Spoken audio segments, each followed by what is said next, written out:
Muy bien, hola, ¿cómo está, gente querida? Amantes de la verdad. Miren, vamos a seguir con el tema de la metafísica y la teodicea, sobre todo el método de la metafísica, porque, bueno, si no conocemos bien el camino, mal que mal vamos a llegar a la meta, ¿no? Eh, la palabra jodos significa pie o camino, y met significa más allá, o sea, caminar para llegar más allá, para ir más allá. Caminar para ir a algún lado, digamos, ¿sí? Es el camino, el método.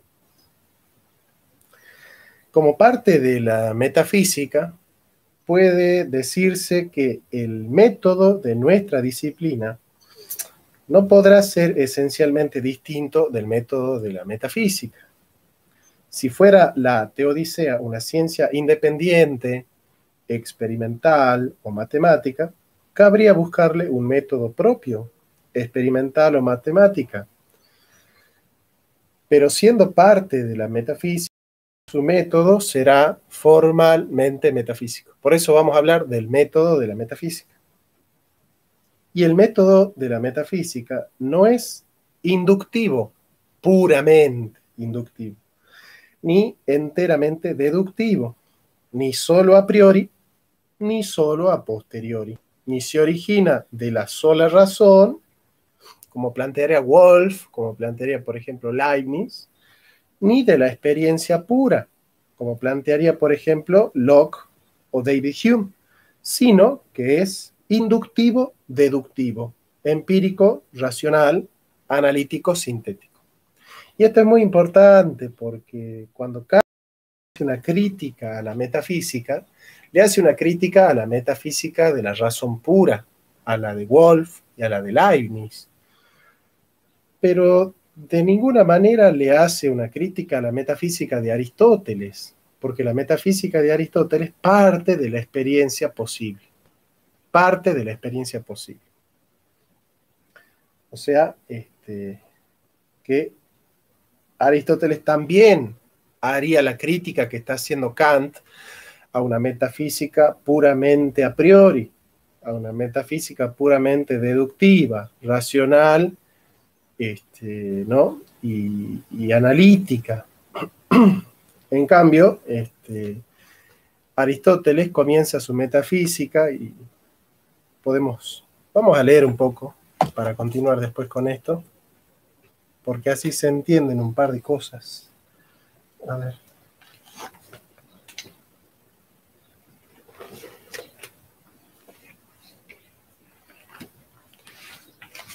Hola, ¿cómo anda, Johnny?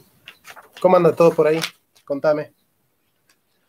Acá tenemos sol. No sé si allá hay sol o no. ¿Ves? No sé si se nota que hay así como un solcito importante. Bueno, vamos con la metafísica de Aristóteles.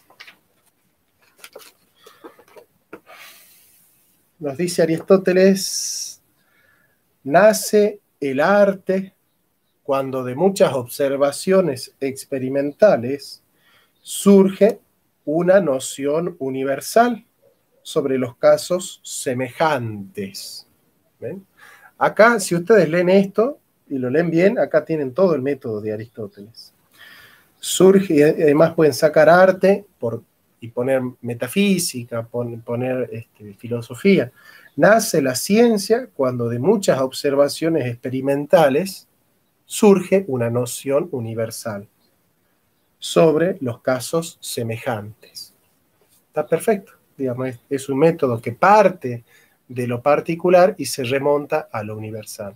Parte de lo inductivo y se remonta a lo deductivo. Parte de lo empírico y se remonta a lo racional, parte de lo sintético y se remonta a lo analítico, digamos. Ese es un poco, ¿no? Parte del fenómeno al fundamento, del efecto a la causa, del ente al ser, digamos. Ese es el método de la metafísica propiamente. Por eso es metafísica.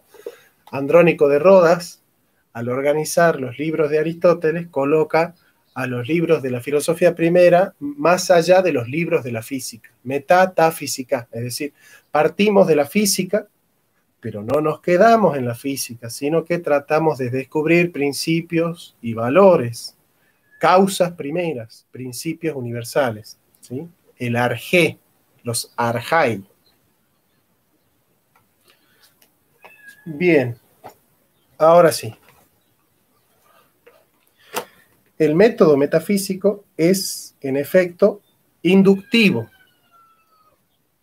con su punto de partida en la experiencia, ¿ven?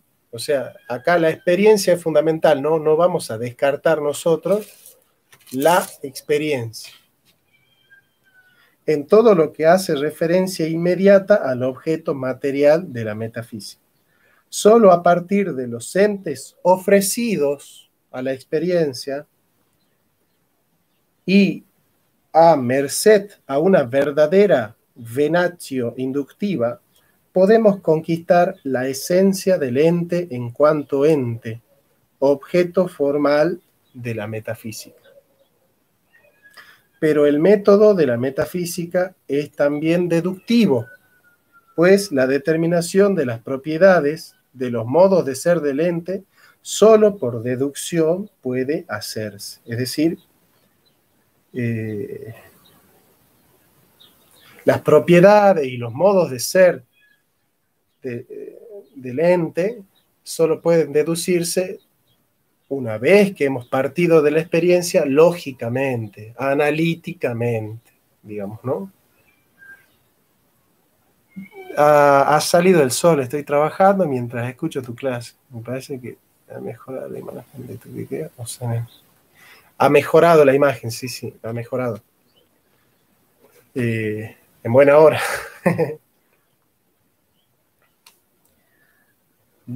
Entonces, sin embargo, a pesar de la conformidad en el objeto formal, existe disparidad en los objetos materiales. Hemos de detenernos, pues, y examinar esta especial inflexión del método metafísico al adaptarse a la teodicea. En la filosofía moderna no se buscó un método para una disciplina, sino que, barriendo del área de las ciencias determinadas disciplinas, se impuso un método universal, eso se llama monismo metodológico, y con él se las quiso reconstruir. Digamos, acá nosotros lo que vamos a sostener es que lo primero tenemos que descubrir es el objeto material, el objeto de estudio. Y vamos a descubrir el método capaz de comprender ese objeto de la manera que nos toca. Y una vez que descubrimos la disciplina, digamos, del objeto, vamos a descubrir, obviamente, el método. Entonces, del objeto descubrimos la disciplina, de la disciplina el método. El método es para la disciplina, no la disciplina para el método. Esto es fundamental. No se tuvo en cuenta que de esta manera se faltaba al principio fundamental de la metodología científica, que pide congruencia del método con la estructura noética propia de cada ciencia, claro. O sea, hay quienes han utilizado el método hipotético deductivo de las ciencias físico-matemáticas para hacer, por ejemplo, sociología. Ahí lo tenemos al caso de Emil Durkheim, ¿no? Bueno. La teodicea es una disciplina de las que más se han resentido con este proceder. Ya Descartes, llevado de esta preocupación, se armó del método de la intuición racional, que tiene por término una idea contenida en el ámbito noemático del puro yo, desarraigado del mundo. Para reconstruir la teodicea, le basta a Descartes el método intuitivo y la idea del ser infinitamente perfecto, ¿no? Descartes se queda en lo noemático puro, en lo intelectivo puro, en lo racional puro. Descartes desprecia lo que nos dan los sentidos, porque Descartes dice, puede haber le malheur génie, un genio maligno, que nos confundiera y nos engañe. Los sentidos nos engañan. Entonces, lo único que puede conocer la verdad es la razón. En ese sentido, Descartes es racionalista. No parte de la experiencia del mundo, Descartes. Parte de la idea del mundo, que no es lo mismo, ¿se entiende? Para reconstruir la teodicea le basta a Descartes el método intuitivo y la idea del ser infinitamente perfecto, que es Dios, que es el garante de la resistencia del mundo. Es el método intuitivo por vía de la inferioridad que tal vez sería practicable si la teodicea fuese parte de la lógica y no de la metafísica. Y aún es curioso observar que el método cartesiano solo deja aparentemente de ser intuitivo cuando quiere demostrar deductivamente, por análisis, la existencia de Dios. Con lo cual resulta que la cuestión teológica de tipo existencial se trata analíticamente y la del tipo esencial sintéticamente, mostrando de esta forma la más radical oposición al método generalmente seguido en la teodicea hasta el siglo XVII. Es decir, la cuestión no existe, se trata analíticamente, es decir, con la razón pura. Y la cuestión de qué es Dios se trata sintéticamente. De qué es Dios, digamos, ¿no? Sintéticamente a partir de una deducción, digamos. Y eso es muy curioso, obviamente. El yo es la realidad en la cual se nos dan, como en un muestrario, todas las ideas mediante las cuales se conocen todas las demás realidades, digamos, ¿no? O sea, es la mente en su razón pura, la sustancia de todas las ideas, digamos, ¿no? Las esencias, porque ahí está, también es eso.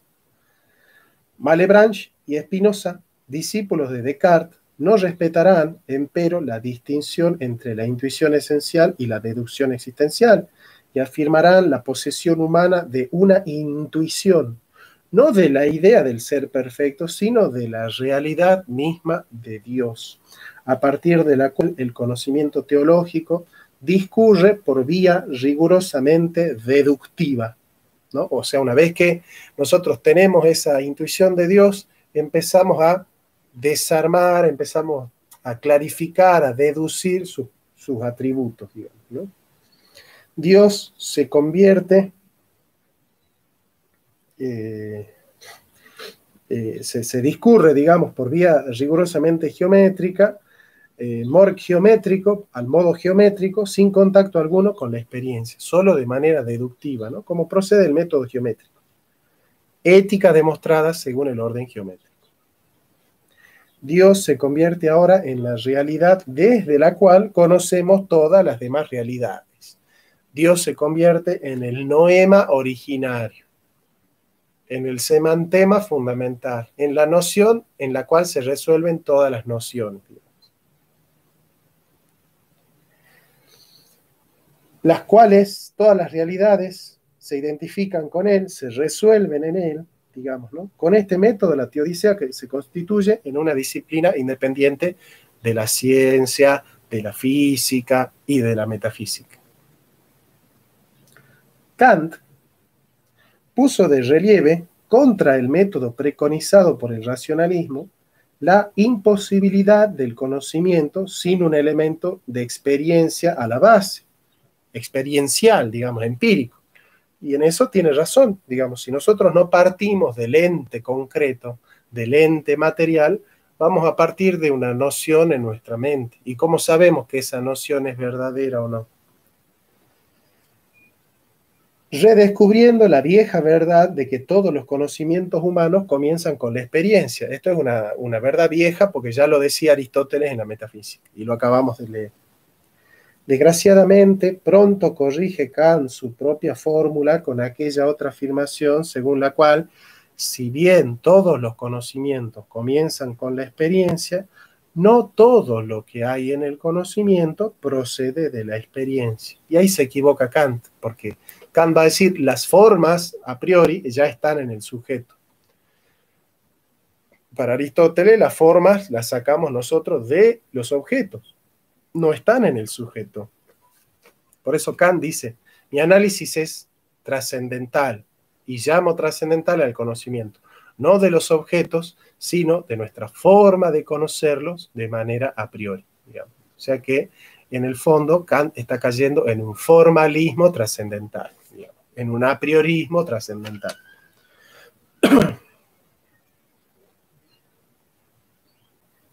Entonces, claro, Aristóteles nos enseña lo que hay en el conocimiento, todo lo que hay en el conocimiento procede de la experiencia. Kant dice, no todo lo que hay en el conocimiento procede de la experiencia, sino que procede de un elemento a priori que pertenece al propio sujeto cognoscente. Bueno, esto es tremendo, ¿no?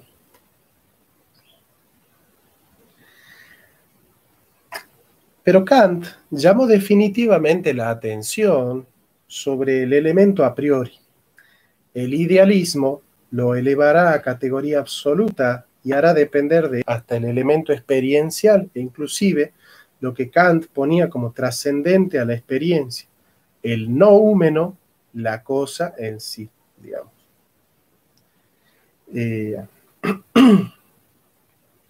Todo va a depender del trascendental, ¿no? Hasta lo absoluto depende del sujeto trascendental. De esta manera, triunfa en metafísica y por lo mismo en Teodicea el método estrictamente a priori.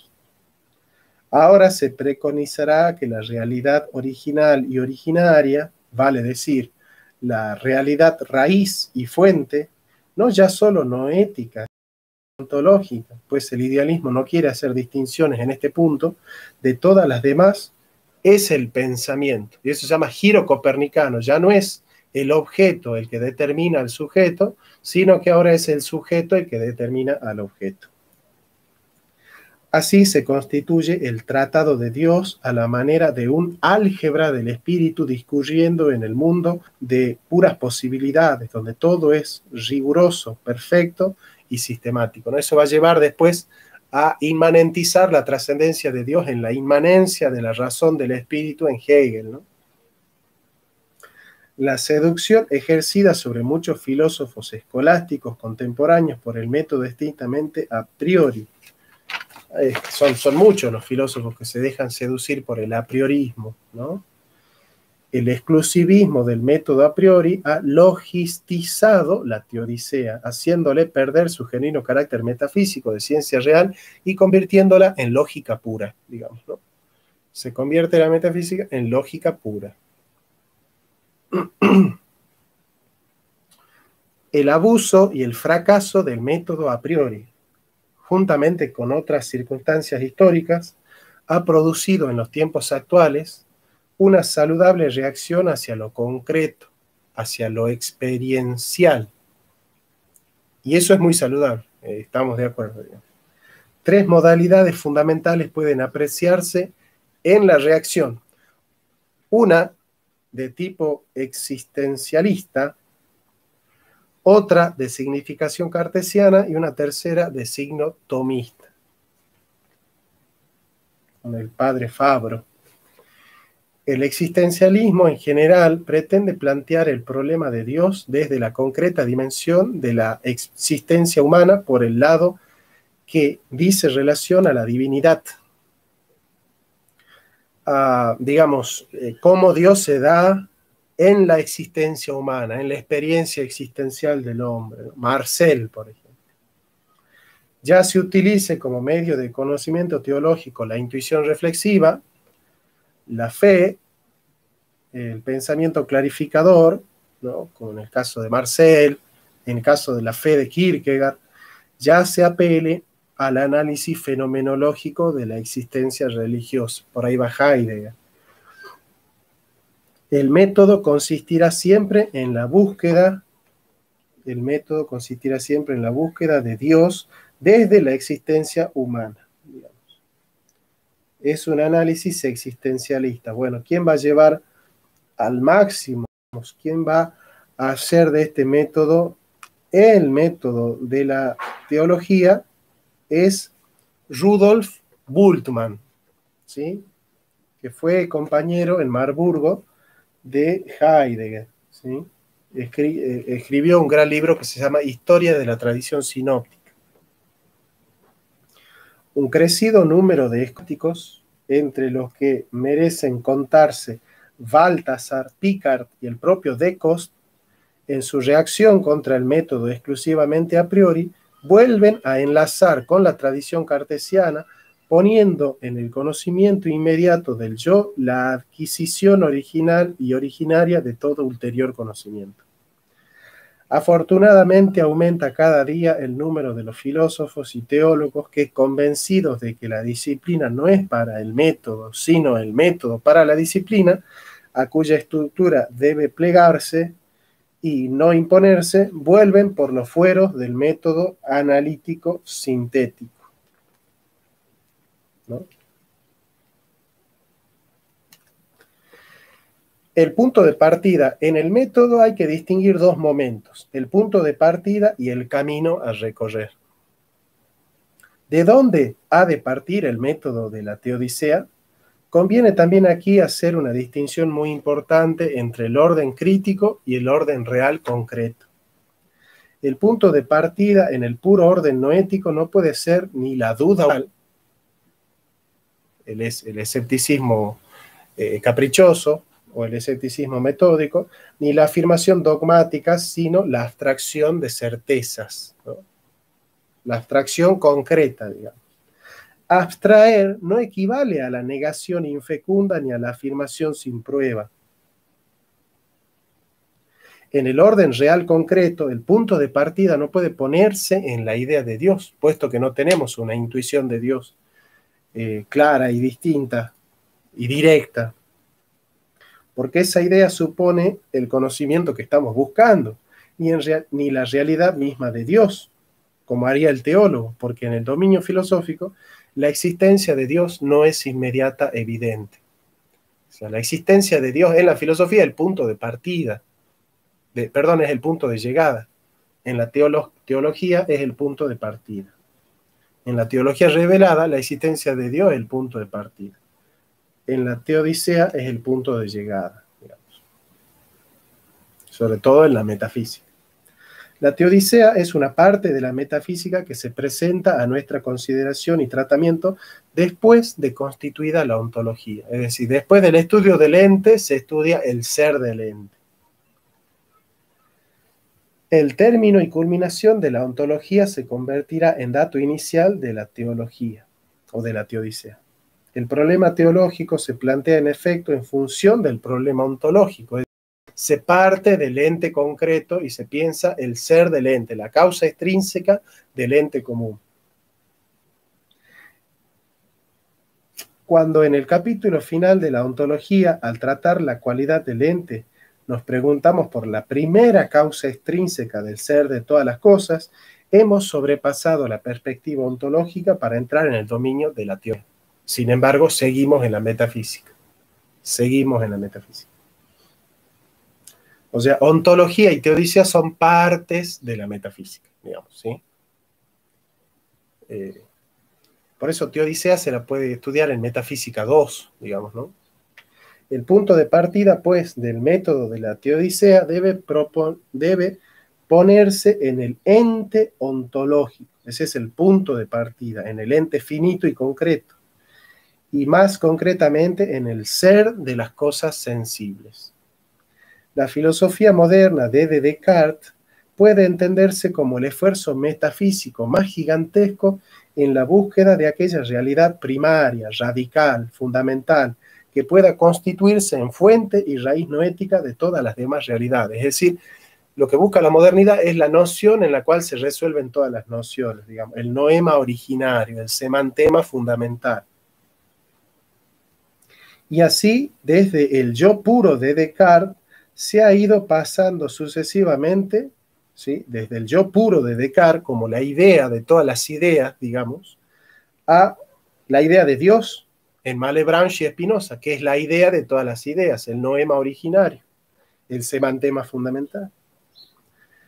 El contenido objetivo de conciencia u objeto fenoménico, eso es Kant. El pensamiento en el idealismo puro y absoluto de Hegel, por ejemplo, La existencia, en Kierkegaard. La vida humana, en Ortega, por ejemplo. ¿Sí? Todos vienen a afirmar implícitamente lo mismo, la realidad con sentido y alcance metafísicos que primero se nos da y a la cual se deben referir noéticamente todas las demás realidades existentes, posibles o ficticias, es Dios, es conciencia, es sujeto, es pensamiento, es idea, ¿se entiende? Siempre se busca una noción en la cual resolver todas las nociones. No se parte de la realidad concreta, sino de una noción. ¿Sí? Es necesario partir de una noción. Por eso son idealistas y por eso son a prioristas, porque resuelven toda la realidad antes de tener experiencia con la realidad. Digamos. La resuelven independientemente de tener una experiencia con la realidad. La resuelven a priori, digamos. ¿Sí? A priori en Kant es independientemente de la experiencia, ¿verdad? Pero Hegel va a proponer una experiencia, pero una experiencia en la cual se confirma ya la inmanencia de lo a priori, digamos, ¿no? La experiencia se da en la inmanencia de lo a priori. Es necesario dar un paso más y afirmar que la realidad fuente en el orden noético, la realidad primaria y primordial, aquella de donde obtenemos el arsenal noemático para conocer las demás, en cuanto nos sea posible, está constituida por las cosas sensibles. Ese es el punto de partida de nosotros, las cosas sensibles. Res sensibilis visibilis ex qua de alis debemus judicare, ¿no? De las cosas sensibles y visibles es de la cual nosotros debemos juzgar. Nosotros juzgamos desde ahí, digamos, ¿no?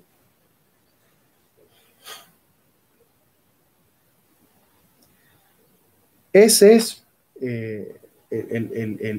digamos, el meollo de la cuestión de la metafísica, es que nosotros debemos entender que el punto de partida siempre debe ser la experiencia concreta, la experiencia dada, porque es lo que tenemos de objetivo, digamos. La intuición de Dios puede ser distinta en cada uno de nosotros, y no está en todos, por eso hay ateos. La conciencia tampoco es homogénea, pero las cosas sí son homogéneas. Las cosas son las mismas para todos. Y eso lo va a decir Aristóteles en el Perigermeneias, ¿no? Las cosas son las mismas para todos. Y como las cosas son las mismas para todos, entonces el punto de partida de la metafísica tiene que ser el más objetivo de todos. Y lo más objetivo de todo es aquello que es igual para todos, digamos. No sé si les consigo mi traducción de la metafísica. A ver, déjenme ver, porque acá creo que está la metafísica de Aristóteles. No sé si está acá.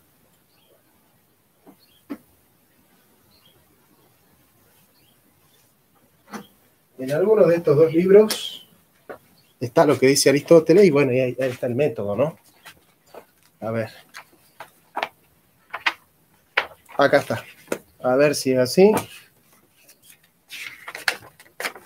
Efectivamente. Perihermeneias dice: Esti men un ta en fe fone ton en te psyche patematon símbola. Kai ta grafómenaton en te fone. Kai osper ude gramata pasi tauta ude fonai ai utai on mentoi tauta semeia proton tauta pasi patemata tens psiques kai on tauta homoiomata practa ede tauta. Los contenidos. Sí, un ateo no va a llegar a creer en Dios, pero sí va a llegar a aceptar que Dios existe, si estudia los entes. Ahora, si estudia los entes de una manera seria, que parte de la posteriori, pero termina en el a priori, es decir, termina en una analítica. Se remonta de lo particular a lo universal y trascendente, digamos. Los sonidos que se dan en la voz son símbolos, símbola de las pasiones del alma. Por ejemplo, yo digo, escuchen esto, perro, perro, perro. Este es un sonido, ¿sí?, que se da en mi voz. Este sonido, ¿a dónde está remitiendo? A un símbolo, a algo que hay en mi entendimiento. En mi entendimiento hay algo que me hace a mí comprender una realidad y pronunciar la palabra perro, ¿sí? O sea, ¿a qué remite la palabra perro? Antes que al perro concreto, a mi noción, a mi idea, a algo que hay en mi alma, en mi mente, ¿sí? Entonces, los contenidos que se dan en la voz son símbolos de lo que hay en el alma, de las pasiones del alma. Y los que se dan en la escritura son símbolos de los que se dan en la voz. Por ejemplo, yo escribo acá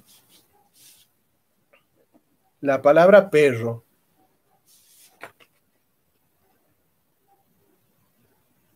¿Y dónde remite esta palabra perro? A la voz, ¿sí? La escritura es señal de lo que hay en la voz, y lo que hay en la voz es señal de lo que hay en el alma, digamos. Y así como las letras no son las mismas para todos, digamos, nosotros decimos perro, otro dirá Kinux, otro dirá dog. Así como las letras no son las mismas para todos, los grafemas, tampoco las voces son las mismas para todas, para todos, los fonemas, ¿no? Los fonemas y los grafemas son katasinte, que son, según una convención, una cultura, convino en llamarle a este tipo de cosas dog.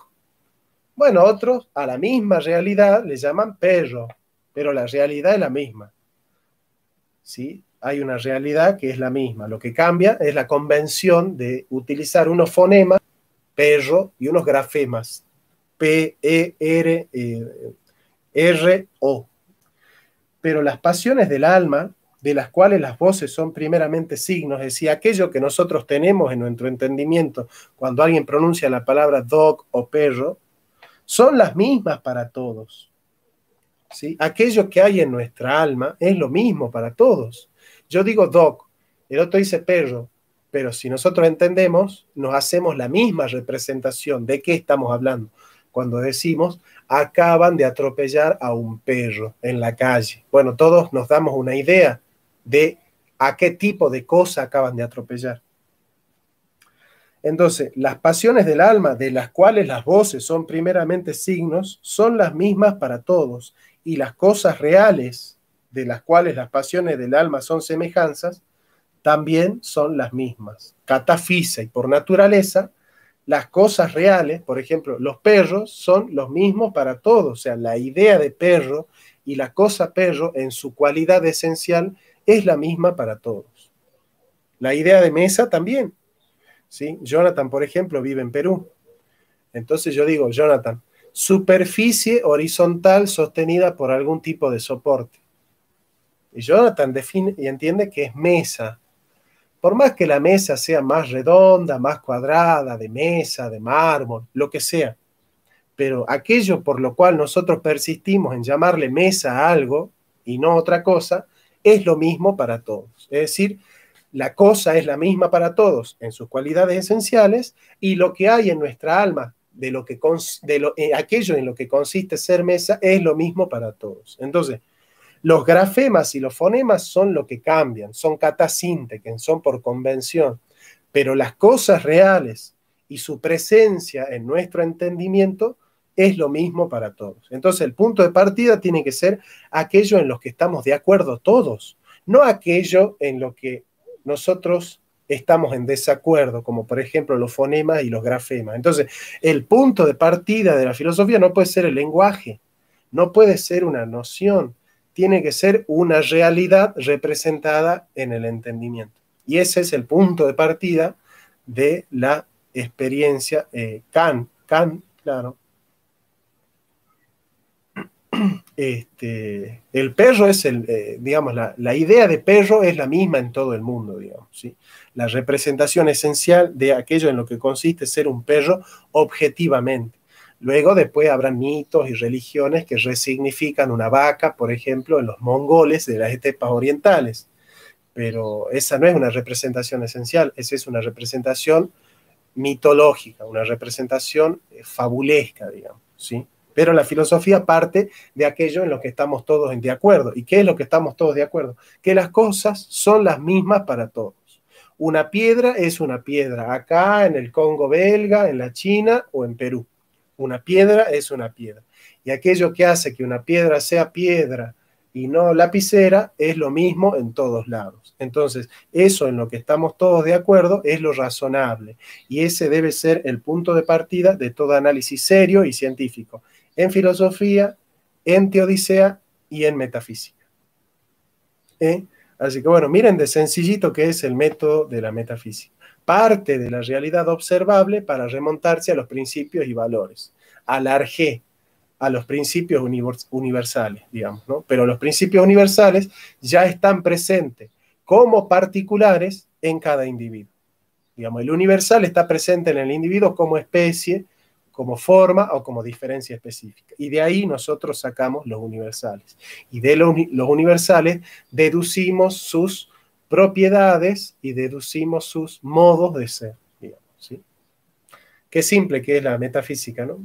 Todo lo demás, todo lo que digan los otros filósofos es cháchara, porque hay que partir de lo objetivo, de lo que tenemos en común. Y lo que tenemos en común es el ente material. Y de ahí tenemos que partir. Ese es el punto de partida. Y después de la conversión ad fantasmata, de la reditio total, se vuelve de nuevo a, una vez que hemos pasado por el universal, se vuelve a predicar el universal de nuevo en el particular. El particular es el punto de partida y es el punto de vuelta de la metafísica. Nos vemos.